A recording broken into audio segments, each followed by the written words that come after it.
ತಾರೀಕು ಅಂದ್ರೆ ನಿನ್ನೆ ಮಧ್ಯಾಹ್ನದ ಮೇಲೆ ಸ್ವಲ್ಪ ಪೆಟ್ರೋಲ್ ಡೀಸೆಲ್ ಎಲ್ಲ ಶಾರ್ಟೇಜ್ ಆಗುತ್ತೆ ಮತ್ತೆ ಸಪ್ಲೈ ನಿಲ್ಲುತ್ತೆ ಅನ್ನುವಂಥದ್ದು ಒಂದು ಸುಳ್ಳು ಮಾಹಿತಿ ಕೆಲ ಸಾಮಾಜಿಕ ಜಾಲತಾಣಗಳಲ್ಲಿ ಬಂದ ಹಿನ್ನೆಲೆಯಲ್ಲಿ ಸಾರ್ವಜನಿಕರಲ್ಲಿ ಸ್ವಲ್ಪ ಪ್ಯಾನಿಕ್ ಆಗಿ ನಿನ್ನೆ ತಡರಾತ್ರಿವರೆಗೂ ಪ್ರತಿ ಬಂಕ್ ಹತ್ರ 100-200 ಟೂ ವೀಲರ್ಸ್ ಮತ್ತೆ 10 ಕಾರ್ಗಳು ಮತ್ತೆ ಲೂಸ್ ಅಲ್ಲಿ ತಗೊಳ್ಲಿಕ್ಕೆ ಕೆಲವು ಕ್ಯಾನ್ಗಳು ಬ್ಯಾರೆಲ್ಗಳು ಅವೆಲ್ಲ ತಗೊಂಡ್ಬರ್ತಿದ್ರೆ ಅನ್ನೋದು ತಾವೆಲ್ಲ ಗಮನಿಸಿದಿರಿ. ಅದರ ಹಿನ್ನೆಲೆಯಲ್ಲಿ ನಾವು ನಿನ್ನೆ ಸಂಜೆಯಿಂದನೇ ನಮ್ಮ ಅಧಿಕಾರಿ ಸಿಬ್ಬಂದಿಗಳನ್ನ ನಿಯೋಜನೆ ಮಾಡಿಬಿಟ್ಟು ಯಾರಿಗೂ ವಾಹನಗಳನ್ನ ಹೊರತುಪಡಿಸಿ ಯಾರಿಗೂ ಅಲ್ಲಿ ಪೆಟ್ರೋಲ್ ಆಗಲಿ ಡೀಸೆಲ್ ಆಗಲಿ ಕೊಡಬಾರ್ದು ಅನ್ನುವಂಥದ್ದನ್ನ ಮನವಿ ಮಾಡಿದ್ದೇವೆ.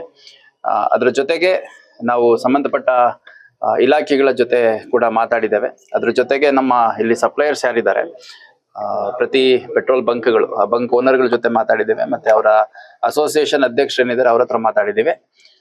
ಇದ್ರ ಜೊತೆಗೆ ನಮ್ಮ IOC HPCL ಏನ್ ನಮ್ಮಲ್ಲಿ ರಿಸರ್ವಾಯರ್ಸ್ ಇದಾವೆ ಅವ್ರಗಳ ಮುಖ್ಯಸ್ಥರ ಜೊತೆ ಕೂಡ ಮಾತಾಡಿದ್ದೇವೆ.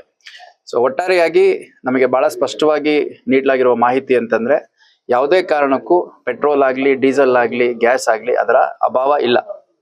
ಹಂಗಾಗಿ ಯಾರು ಸಾರ್ವಜನಿಕರು ಆತಂಕಗೊಳ್ಳಬಾರದು.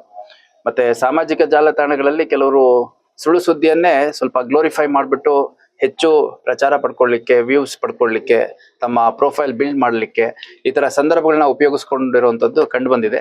ನಮ್ಮ ಸೋಷಿಯಲ್ ಮೀಡಿಯಾ ಮಾನಿಟರಿಂಗ್ ಸೆಲ್ ಏನಿದೆ ಅದರಲ್ಲಿ ಯಾರು ಈ ತರ ಸುಳ್ಳು ಸುದ್ದಿಯನ್ನ ಪ್ರಚಾರ ಮಾಡ್ತಾ ಇದ್ದಾರೆ ಅಂತವ್ರನ್ನ ಗುರ್ತಿಸುವಂತ ಕೆಲಸ ಆಗ್ತಾ ಇದೆ. ಸಾರ್ವಜನಿಕರಲ್ಲಿ ಆತಂಕ ಉಂಟು ಮಾಡುವಂತ ಪ್ರಯತ್ನ ಮಾಡುವಂತವ್ರ ಮೇಲೆ ಕಾನೂನು ಕ್ರಮವನ್ನ ಕೈಗೊಳ್ಳಲಾಗತ್ತೆ. ಮತ್ತೆ ಸಾರ್ವಜನಿಕರು ಯಾವುದೇ ಆತಂಕಕ್ಕೆ ಒಳಪಡದೆ ತಮ್ಗೆ ಅಗತ್ಯ ಯಾವಾಗಿರುತ್ತೆ ಅಗತ್ಯಕ್ಕೆ ಅನುಸಾರವಾಗಿ ಪೆಟ್ರೋಲ್ ಬಂಕ್ಗಳಿಗೆ ಹೋದ್ರೆ ಉತ್ತಮ.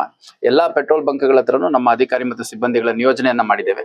ಅಲ್ಲಿ ಯಾವುದೇ ರೀತಿ ಗೊಂದಲ ಆಗ್ಲಿ ಘರ್ಷಣೆ ಆಗ್ಲಿ ಅದಕ್ಕೆ ಅವಕಾಶ ಬೇಡ. ಸುಳ್ಳು ಸುದ್ದಿಗಳಿಗೆ ಕಿವಿ ಕೊಡಬೇಡಿ ಅಂತ ನಾನು ಎಲ್ಲರ ಹತ್ರನೂ ಮನವಿ ಮಾಡ್ಲಿಕ್ಕೆ ಇಷ್ಟಪಡ್ತೇನೆ.